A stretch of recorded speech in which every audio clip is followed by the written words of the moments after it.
বাংলাদেশের আলেম ওলামা সুযোগ পেয়েছিল নিজের মতো দেশ গড়তে, কিন্তু বুঝলো না, তারা নিজ নিজ স্বার্থে নেমে গেল।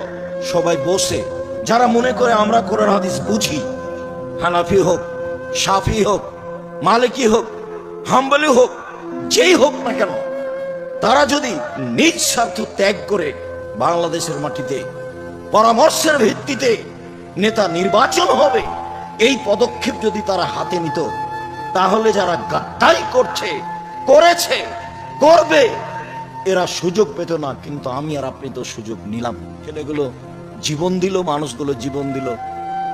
পানি লাগবে, পানি লাগবে, সুযোগকে মাটির সাথে মিশিয়ে দিল। সবাই নিজ নিজ স্বার্থ নিয়ে চললো ধর্মের নামে। অবাক কথা, দেশের মুরগি জ্বালিয়ে দিয়ে ইন্ডিয়া থেকে ডিম নিয়ে আসতে হবে, এরাও নাকি দেশ চায়। দেশের কলকারখানা বন্ধ করে ইন্ডিয়া থেকে সবকিছু নিয়ে আসতে হবে, এরাও নাকি দেশ চায়। দেশের টাকা পয়সা বাহিরে দিয়ে দেশের শাসন ব্যবস্থা চালাতে হবে, এরাও নাকি দেশ চায়। এর চেয়ে ধোঁকাবাজি, এর চেয়ে মুনাফেকি, এর চেয়ে জুয়াচুরি, এর চেয়ে শয়তানি আর কি হতে পারে?